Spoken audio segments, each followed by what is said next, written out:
All right, cool. Thanks for coming, everybody. I'm Chris Kindig. This is a very particular set of skills, geolocation techniques for OSINT investigation. All right, so since most of you probably have no idea who I am, I'm Chris Kindig. I work in corporate global security. I know in my bio it says I'm in the Denver area, but I actually just recently relocated to Boston. I've been living in a hotel for about a month now. So just bear with me as I go through this. Before that, I did theft and fraud investigations. I was a bit of a road warrior. I worked in 26 different states. Before then, I started doing traditional gumshoe work in Chicago. So surveillance, process serving, that kind of thing. Just want to make a quick note that I stand on the shoulders of giants. A lot of what I've learned here has come from various mentors and instructors over the years, and you'll probably hear me mention them as I go through. I'm also a first-timer. This is my first time ever speaking at an InfoSec conference, so thank you for having me. Thanks. So why don't we start off with an example of super easy geolocation through OSINT. So a lot of you guys have probably been to open source intelligence talks before. And they usually start off with something like, you'll find a super interesting person posting stuff on Reddit, and they're the kind of person that likes to reuse their usernames on their other social media accounts. You Google dork your way into that, and then as you go through their photos, you find out that they post their delivery address to the front door in their photos. That's not what we're talking about today. That kind of stuff is, everybody knows that everybody puts all their information online. They share way too much on a regular basis. That's not news. But recently now with GDPR and that people are becoming a little bit more self-aware, it's getting a little bit more difficult to find just random geotags in their tweets or something along that line that'll take you literally to their front door. So what we're going to talk about today is geolocation techniques using details and information from images and photos to pinpoint a particular location. So the two common use cases that I have will be situations where I actually need to find the location of an event or particular subject of an investigation.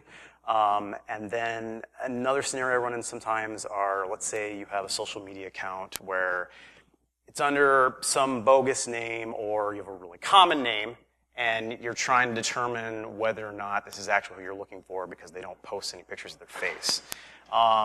You can use this kind of, be like, if you know the general address where they're supposed to be, you can pinpoint that with those photos and be like, okay, I'm probably looking at the right place. So we're going to do this by focusing on three main categories: metadata, reverse image search techniques, and analysis of the image and video itself. So we'll start off with metadata. We're obviously looking for EXIF data. Located inside of our images and photos. Now this is the lowest likelihood of anything I'm going to show you right now, but it also has the potential for the greatest reward. Most social media websites strip metadata nowadays. Facebook, Instagram, Imager, Twitter, across the board. Basically anywhere that you would really want to find this is gone at this point. The few places that you can still find it are places like blogs, personal websites, photography sites. Flickr, people do still use Flickr occasionally if you're super into photography. And then some other random image hosting websites. There's an example here. There was a guy I saw once that was bragging about stealing a Christmas tree on Reddit, and he'd post a picture of the actual tree inside of his house, and it was in some image site that I've never heard of before. I can't even really remember what it was, but it, sure enough, had the metadata intact. So what I'm trying to tell you is that you should always be in the habit of checking, just in case, because you might get lucky occasionally. Does everybody know the backstory behind that particular image? Familiar at all? Okay, so the guy on the left is John McAfee. He's the creator of the antivirus program that nobody uses. And he also, my apologies. He also tends to live this lifestyle where he thinks that, I think he's seen one too many episodes of Narcos, and he likes to roll around and do this outrageous things on a regular basis. In 2012, He actually was being sought by the Belize authorities due to a murder that took place on his property.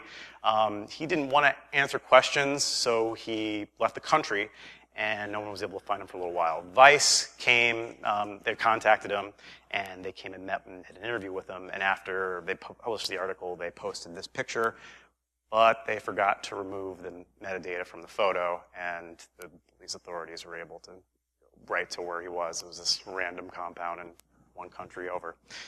So how do we go about actually checking for metadata?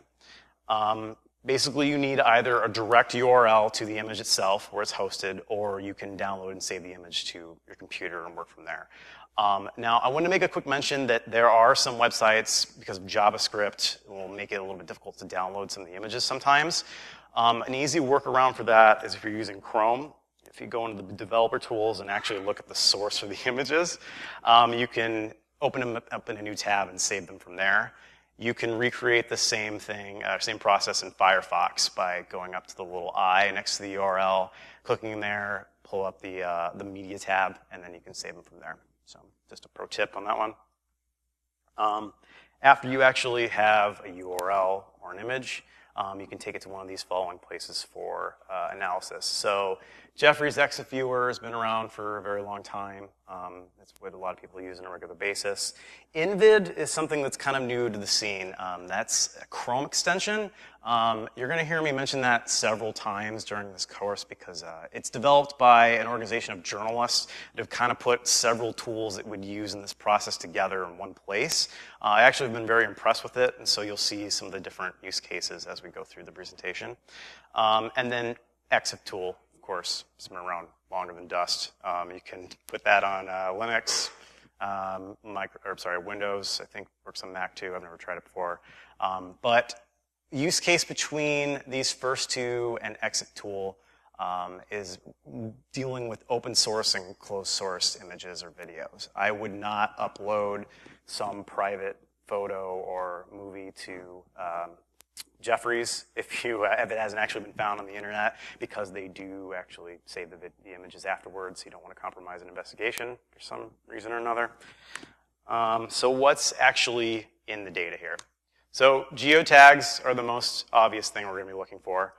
This is actually an example from Jeffries. You can see here lat long. They have an altitude and actually the direction the camera was pointing at the time the image was taken. That's due to the accelerometer that's inside of most mobile phones nowadays. So if it happens to be there, you really know what you're doing there. So keep that in mind. Other stuff you can find. So this image, actually, I took that off Flickr, just so you know. So you have timestamps and then actual information about the camera that took the picture itself. So this is the Exif Tool on the side here. Camera models, occasionally that can be useful. I mean, it could be something that, like, say you're involved in a search warrant and you want to look for a particular model of camera that took this photo. It's something to keep in mind. Otherwise, the timestamp can actually be more useful than you would think, and I'll kind of come and relate back to that more often. And nowadays, kind of circling back, if you actually do find Exif data, most of the time the geotags will be removed, but you will still have this information, so kind of try to make use of what you've got. A special use case here with YouTube.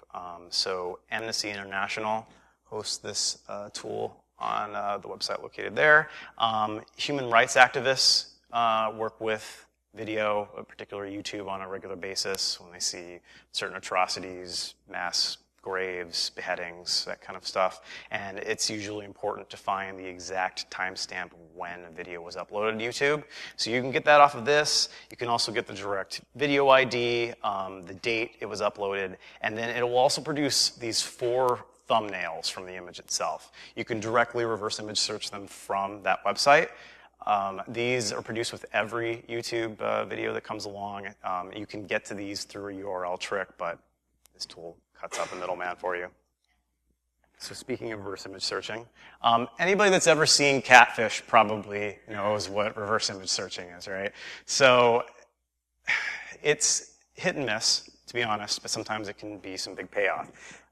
You can manually reverse image search on Google, TinEye, Bing, Yandex, pretty much every major search engine now has this capability where you can directly drag and drop an image in the search box and search it that way. You can upload it from a directory, multiple different ways you can do that, or a URL.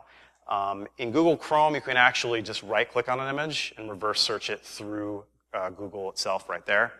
It's a nice pro tip on its own. And then InVid, once again, going back to it, this extension allows you to, once it's in place, you can right-click it and it will give you the option to search all the above directly from the image itself, so you don't have to manually navigate to each URL. So a good tactic on this is when you actually have search results, you'll see if the image itself has been reproduced, and then below it you'll see, say, visually similar images. That's usually your pay dirt. You want to kind of try to work through there and see if you can find other images that match, particularly if you're looking for a specific landmark or location.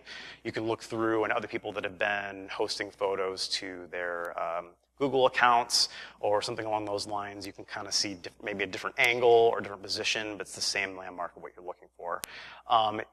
That being said, you can also take images, crop out a certain portion of the image itself, and try just reverse image searching that, and you will sometimes get good results that way too. I've done that with businesses, let's get in specific landmarks like churches, sometimes even really specific foliage will work occasionally. So just kind of get, once again, like metadata, just get in the habit.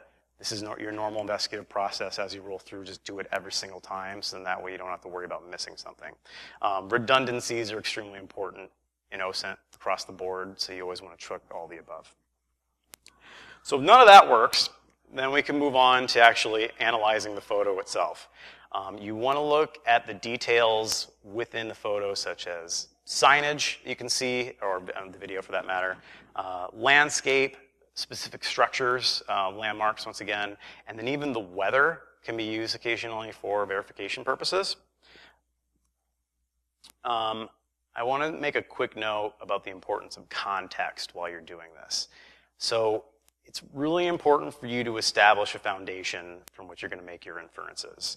If you're just rolling in with a random picture that you don't know anything about, and you're going to try, like say it's just a plain of a desert, and you're going to try and figure out which major desert on planet Earth that came from, with no other context, you're going to be spending all day looking through just pictures of sand, and that's not really going to get you anywhere. So try, if you know who, you're looking for, say, an example, you're looking for a specific person, what do you know about that person? It could give you an idea of where he might be. What are his background, his habits, where his other family members live. If you can get that from social media, or if you have access to paid data sites, that's kind of something you would roll through. And these are old school gumshoe tactics. You know, you look for people's wives, their girlfriends, their kids. You're probably going to find an idea of where they're hanging out. And this is all just kind of a culmination to avoid analysis paralysis. You don't, once again, want to spend half an afternoon just looking at pictures of trees and sand. I know, because I've done it before. So start by getting the best version of the image that you can possibly find. So when you actually right-click on an image in a particular website, you can go and grab the copy the image, the address where the image is hosted, put it in our URL and bring it up, and usually can get a much higher quality version of that image. This really helps on Twitter a lot. You get this in some other places. It's actually the specific Twitter hosting URL right there. It's a lot easier for you to pull out minute details when you have a picture that's 3 times bigger. And it also, this can affect when you're trying to do your reverse image searches too. Better quality, it's able to pick up other details. If you're working with a video, it's extremely useful for you to actually break down the video into individual frames or images. You can go a single frame by single frame and analyze road signs, signage, even vehicles, particular license plates can give you a clue as to which country it might be located in, or business for that matter. And you can do this through 2 easy ways. Once again, InVid will do this for you, upload it to it. I would do it, like I said, a YouTube video, don't do it with a video from a camcorder. And it will analyze it and break it into individual frames for you. And again, you can reverse image search straight from that tool. Or if FFmpeg, for those of you that are familiar, it's a Linux tool. can do this for you as well. It is available on the Buscador VM, for those of you that are familiar with Michael Basil. So I would do either one of these situations. So actually here, this example here is from a video that I found on YouTube. It's this one right here. It's Hoods of Indianapolis. I would have preferred if it was with a Z. That's just my personal preference. So this is literally just some guy rolling around with a dash cam through a random neighborhood in Indianapolis. So breaking down your individual images here makes it a lot easier to analyze and kind of try to come up with a location. Now, signage. Obviously, we're looking for easy wins as we're combing through the video. This one right here, 4-star heating and cooling, and you have a phone number on the side of the building. It's really easy to Google straight to this location. You can also try going through a process of elimination by groupings of individual businesses. There's a particular blog post that I'm thinking in mind from a geolocation challenge where there was a group of businesses that were next to each other, one of which was called Expert, which is a electronics company that's located in Europe. Now, if you go to its Wikipedia page, it'll have listings of every single country that's actually has businesses in, which I think was about 11. So that narrows it down. You're basically starting with a huge scope and then funneling your way down to a specific area. After you have your 11 areas for Expert, there was another business next door called Golden Mountain, which was a coffee shop that was located specifically in Switzerland, I think. And if you have both those businesses right next to each other, it can lead you right to where the location is involved.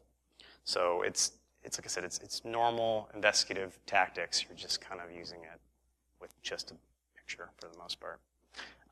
So moving on to landmarks and other terrain. Wikimapia, for those of you that may be familiar, it's a very useful tool in this situation.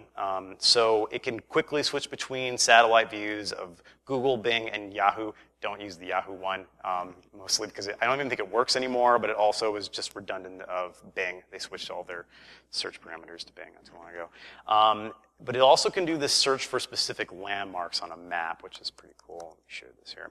So here we have Indianapolis. This is just the basic satellite view itself, but if you go up here in the categories, you can actually search for specific landmarks, like say a church. And it'll actually show you all the churches that are located within that area. So what's nice is that you can click on one of these dots, and it will give you, oh, where'd my dots go? There. Okay. So that's awesome, perfect. So this will give you a lot of times the direct coordinates, a Wikipedia article about the specific location, and then it will give you these crowdsourced images sometimes. Not always, but sometimes you get them where people have said upload them to Google or what have you, or I think these are actually from the Wikipedia page itself, but it gives you a wider base to work with right from the get-go to kind of sort through other images. If you need to find landmarks quickly, I suggest you go here first. Google Earth, the actual pro downloaded desktop version, not Google Maps. I suggest you run with that for a couple of reasons. First off, it kind of gives you a three-dimensional image of the terrain itself and buildings. It makes it a lot easier to do cross-referencing with multiple points of data. So you have your specific buildings. You can kind of see as you're churning through locations or terrain quickly. You can find a mountain, and then over here you can see some foliage, and it kind of just pops out more quicker than rather if you're just looking at a straight down satellite view. It also has historical satellite view images, which is useful sometimes if you have part of a forest that's been cleared or construction site that didn't used to be there. You can kind of roll back the clock and see what that area used to look like before. Let's see. Show you here. So here we have downtown Indianapolis. Now, I'm going to show you this here, these overlays you have here. So not too long ago in this community, we lost a pretty big resource. It was called Panoramio. It was another example of crowdsourced images, just people that were tourists visiting cities, and they uploaded their own personal photos to an area. Justin Seitz, for those of you that are familiar, he made a Python script that would pull the images from both Panoramio and Wikimapia and kind of just put them all together. So you look for a keyword like a church and coordinates, and it would kind of just list them all together. That was really great, but Google bought them, shut it down, and now they're trying to kind of reproduce it here with Google Images. It's not as good, but it's still something to keep in mind. You can kind of just overlay that as you go through and turn them off as you're making your check marks here. So one other thing I want to show you really quick if we move into Street View. So, yeah, okay. This up in Google Maps.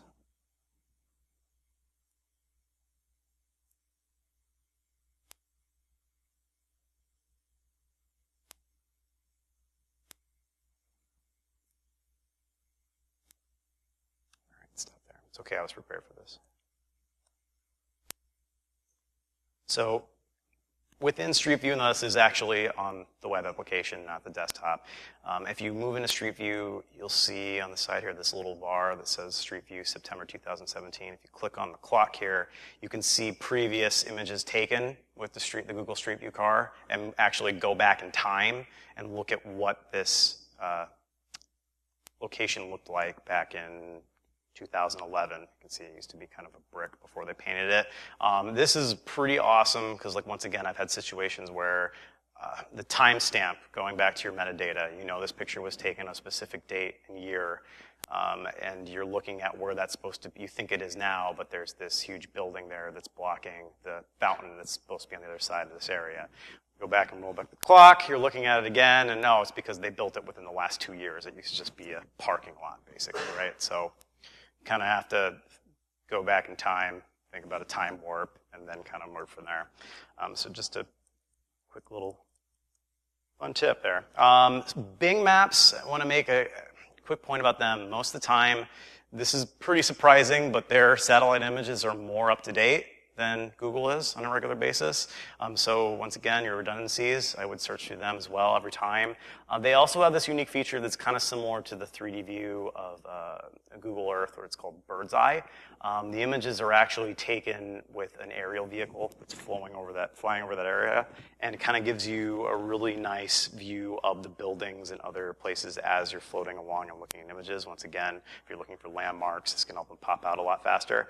Yandex, also look for there, particularly if you're looking somewhere within the Federation, the Ukraine, Crimea, Kazakhstan, whatever. Most of the time they have, there's a good comparison I saw not too long ago with Chernobyl. They're building some kind of building, like a huge dome that's on, I think, the western side of where Chernobyl used to be. And if you look at Google Maps, it's not there right now. But if you look on Yandex, you can see that it's being built and it's about halfway done. So that's a really good example. So check that out later at home, homework. And then, okay, so pro tip when you're doing this, this is something you just have to do over and over and over again. It really takes practice to get good at this. What helps is to use, like I kind of mentioned before, verify multiple reference points from the image or video from your view on the street to when you're looking from the God's eye, right? A tree, a red pole, and a building. You can see that from aerial is a lot easier than if you're just looking for a tree. Kind of just roll through that. As you can see here, I gave the example where you kind of have the arch from the state building and then the actual dome itself as you're looking. So it's just something you have to do over and over and over again. And once you get familiar with areas, you'll just sink right to it. Like, for example, Chicago. I lived there for 9 years. I can tell you pretty much any part of that city I see it. It has this, you'll find that cities particularly have this particular look to them. You can just tell right away. Miami is like that too. I know Miami right away when I see it, which is weird because it looks, in theory, just like every subtropical major city, but it's not. And it's just something about it. So I wish I had a quick fix for you on that, but it's just something you got to practice, like most things. So quick note about weather. This is really for verification purposes. So this picture here I was looking at once, and it was somewhere, I believe the timestamp that was on social media said this was taken on like June 12th. And from the look of it, I was like, was there some kind of snap freeze there? It doesn't make any sense. So if you actually go to Wolfram Alpha, they do a really good job of keeping historical weather reports from specific days. You can put in what was the weather on 11/22 in Arlington, Texas, and they'll give you a full weather report for what that day was. And you can go back quite a few years. I think I've gone back about 20 years before, and they'll still have it. So in this case here, it was hot and sunny that day, and so as I went through and scrolled through the comments, I found at the bottom that this had been reposted from about 2 years ago, and so that explains that. So I was able to use those two trees, and it was what I was looking for, long story short story long. So flights, this is something that doesn't pop up very often, but it's worth mentioning. So ADS-B Exchange, this kind of popped up recently. There's a few different websites that have this data, but this is one of the best I've seen. It's all open source. You can access their API. They have historical records for flights, military, civilian, maritime. They have a lot of stuff in there. So this has been used before to cross-reference a location. Most historically, if you recognize this image at all, this is from the 4chan and that kid from Even Stevens incident that happened not too long ago. If you're, quick context, they were looking for a flag that had to do with the resistance and Donald Trump and that whole deal. That he had moved to a nondescript location and was live streaming a video from where it was every day of just the flag. All you could see was a flag waving in the sky. And 4chan, and they were able to crowdsource a number of different experts.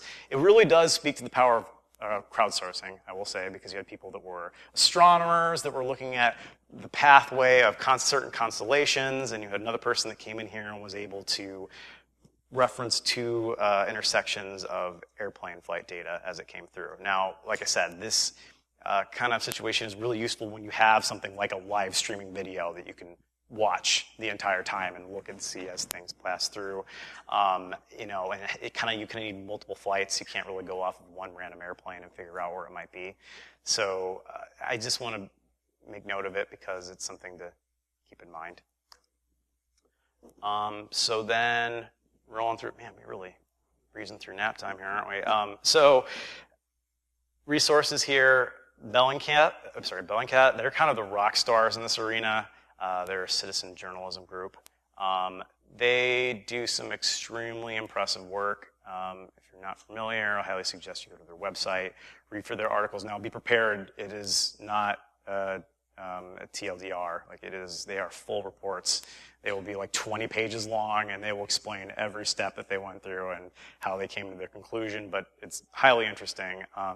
They're most notable for recently being involved, they were able to recreate the path of a Russian Buk missile launcher across Ukraine and more or less conclusively were able to say this is what shot down MH17. And they did that all from geolocating videos and images. Nothing else. It just went through and found the pathway as it went along the road. So yeah, definitely check them out. They have tutorials and guides on their website as well, so practice some of this yourself. Their forensic tools, which are listed here, it's in a Google Doc, and it's constantly updated. It has everything that I've shown here and more. Shows you a lot of different redundant tools. It goes deep into OSINT too, not just geolocation. Different social media tools, Basil stuff, that kind of thing, are all up there.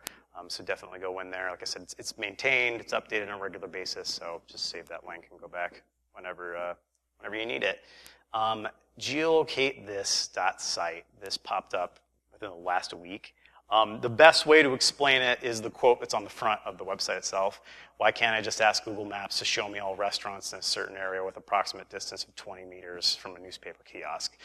If you have to ask yourself that kind of question, then this is the place to go. It'll show you. You can take a specific coordinates, a location, or a keyword rather that you're looking for. Say you want to find churches, a radius you're looking, 50 yards, and then from a newspaper stand.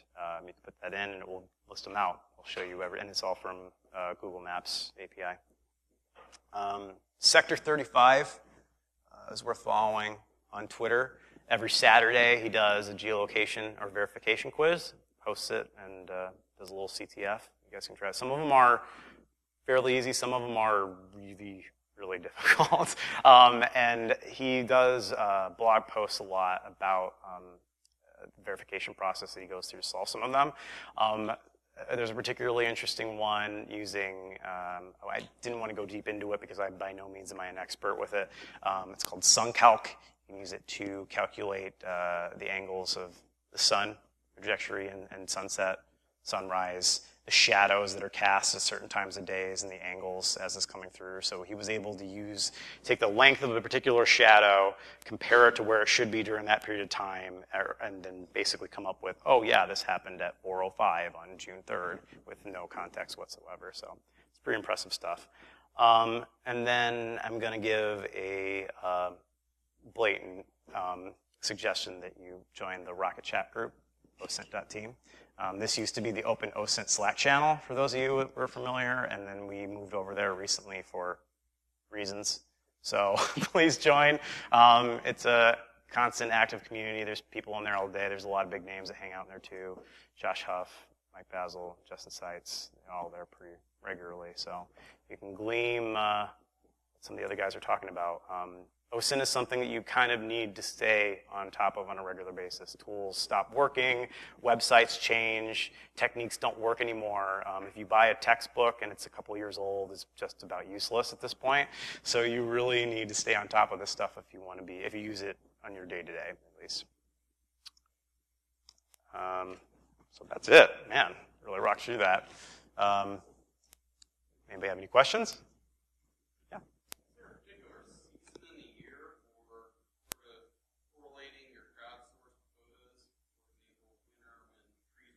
Mm-hmm.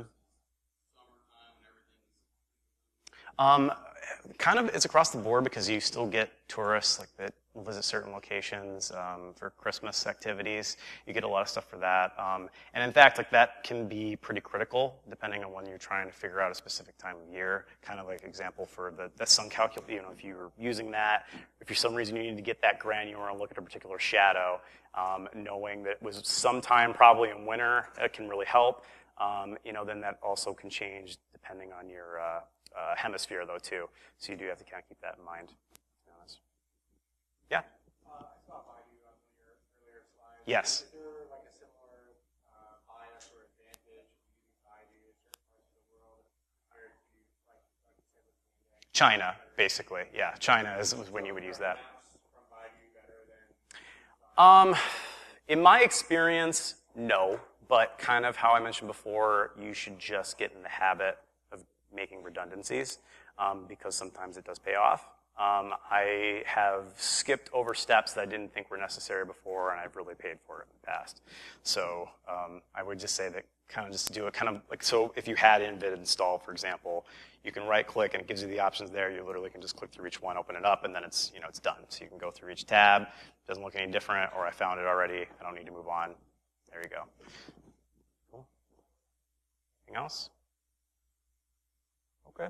Well, if you guys have anything, let me know. You can email me. You can slide in my DMs. Just let me know. All right. Have a good one.